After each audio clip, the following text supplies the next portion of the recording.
It is that time again, ladies and gentlemen. Hard to believe, but Catching the Curb, brought to you by the Curbstone Coaches, is back, and it's week one. And certainly, we enjoy speaking every month or so with our favorite, Mr. Bob Camardo. Welcome to the studio once again, my friend. Thank you. Thank you for having me. I hope you had a nice summer. I did have a nice summer.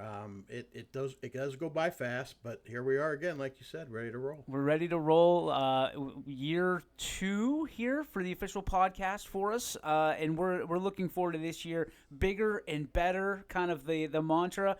So, what can people expect? In the early going when they're thinking about catching the curb. Well, first I want to mention that I'm celebrating the world champion Celtics with my hat on. Congratulations once again. Congratulations on all your success. 18, we're proud of you. 18 world titles, which is technically 5 more than the Los Angeles Fakers, because they had 4 or 5 when they were in Minneapolis. That's another story for another day. Yeah, we're ready to roll. Our first luncheon is going to be next Monday, the 9th of September. We've got a little different twist on that day. Normally our first luncheon is with YSU AD Ron Strollo, and we present him a check for the YSU Foundation, where we do one of our donations. But Ron is not available next week, so Dana Ballish, who's a great friend of Curbstone and obviously a friend of yours, Yep. Has decided that what we should do, and he's going to MC it, is we're going to have the deans of each county's high school football coaches show up, and we'll talk high school football next Monday, which is something we don't do a lot, and I think it's going to be a good thing. We've got Bob Spate, the coach of Columbiana, Okay. who I heard is quite a card. I have never met him, Oh but my goodness, I heard you're he's a in for a piece of work. treat. Dan Williams from McDonald, Awesome, coach. and Sean Guerrero from Springfield, who I have met a few times, former YSU football player. So we're really looking forward to that this coming Monday. No, that's going to be fantastic. That's a great twist. I mean, you're talking about 3 coaches that have a ton of experience in this area, can tell you all kinds of history from that standpoint. So kudos to you. Kudos to Dana for pulling that together. But certainly, well, you talked about, let's start here. You talked about a check. And presenting YSU with a check, which you guys normally do, but you guys have been writing checks all over the place, and that's one of the things that people don't understand. The money that is raised for Curbstone, that's what it's for. Right. Can you kind of go into detail on some of the places that you guys have, showed your philanthropy? Absolutely. The banquet that we have is our only fundraiser there, our Hall of Fame banquet, which is always the first Sunday in May.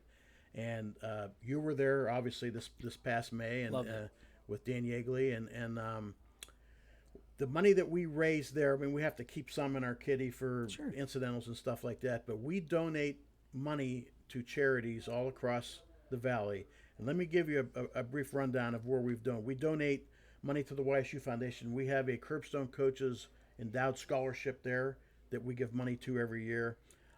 We gave money to Thumbprints and Challenger Baseball, which is for mentally challenged young people, both of those organizations.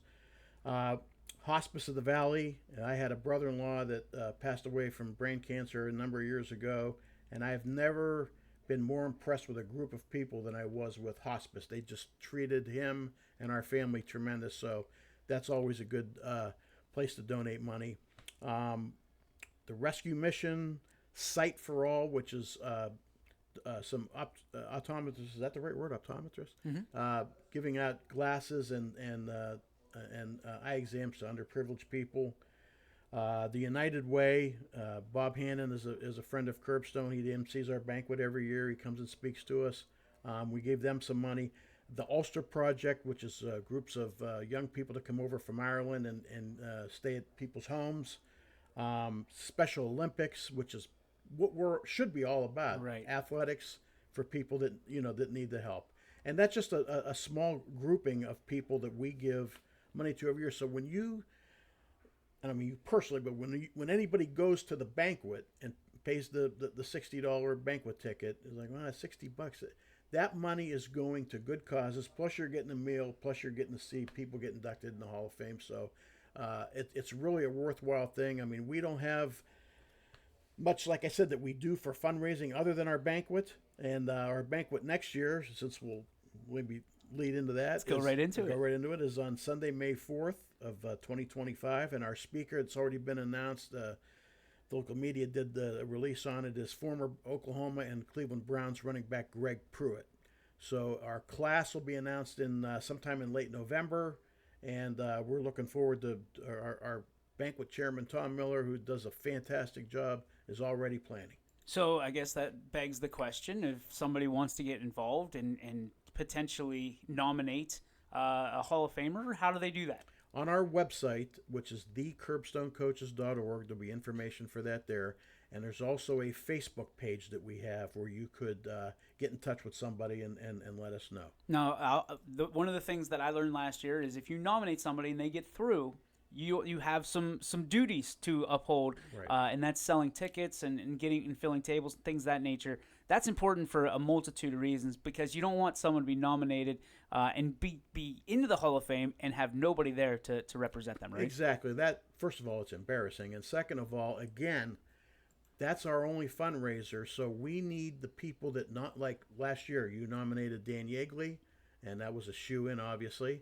And, you want Dan's friends and family there. You want people to put ads in we have a great program book that comes out for the banquet, and you need to do that for the person that you nominated. It's work. It's a lot of work, but again, in the end, it's for a good cause. No, I love it.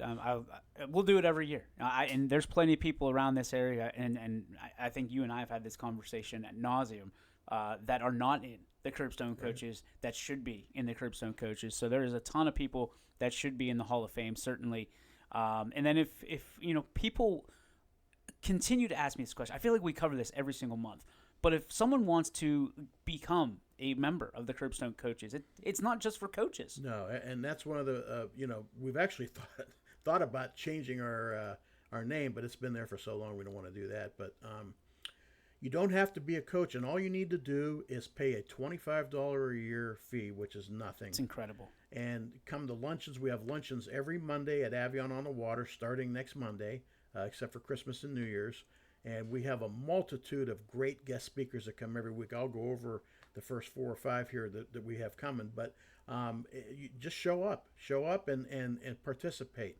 There's a lot of the people I've talked to that have joined our organization say as much as they love the speakers and coming to the Hall of Fame banquet, just the sitting around and having the buffet lunch and BSing with people about sports is worth its weight in gold, because you get to do something that you love to do, which is talk sports. And it's a great organization. I know that we meet on Mondays at noon, so if someone has a intense work schedule, might not be able to be there.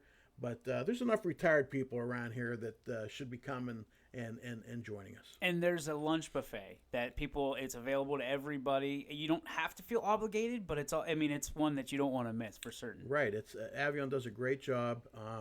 It's $18 for your buffet luncheon, and it's all you can eat, so you're able to go back and get more. And I think I've told you before, when we have our luncheons, I don't have to eat the rest of the day, because I put enough away during the lunch to make it. That's it for the day.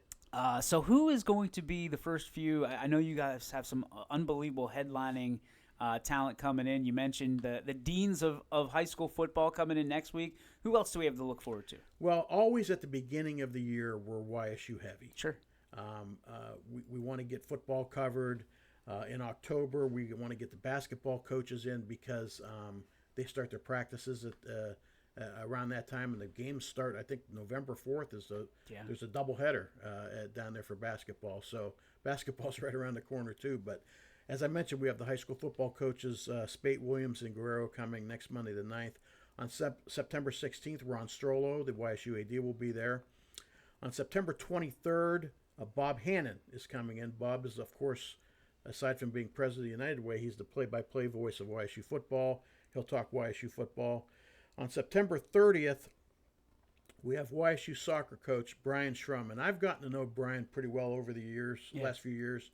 He has taken a program that was dead in the water and they have a really good soccer program going down at YSU now. And he's a very engaging guy, so he's worth coming to see. And then on October 7th, we have the new YSU volleyball coach, Riley Jarrett, who just got her first win the other day, and she seems like she's quite a personable young lady. So, and then we're working on the rest of October, but it'll include the YSU basketball coaches. We'll have that for you the next time we talk. Had a chance to talk to Melissa Jackson for the first time.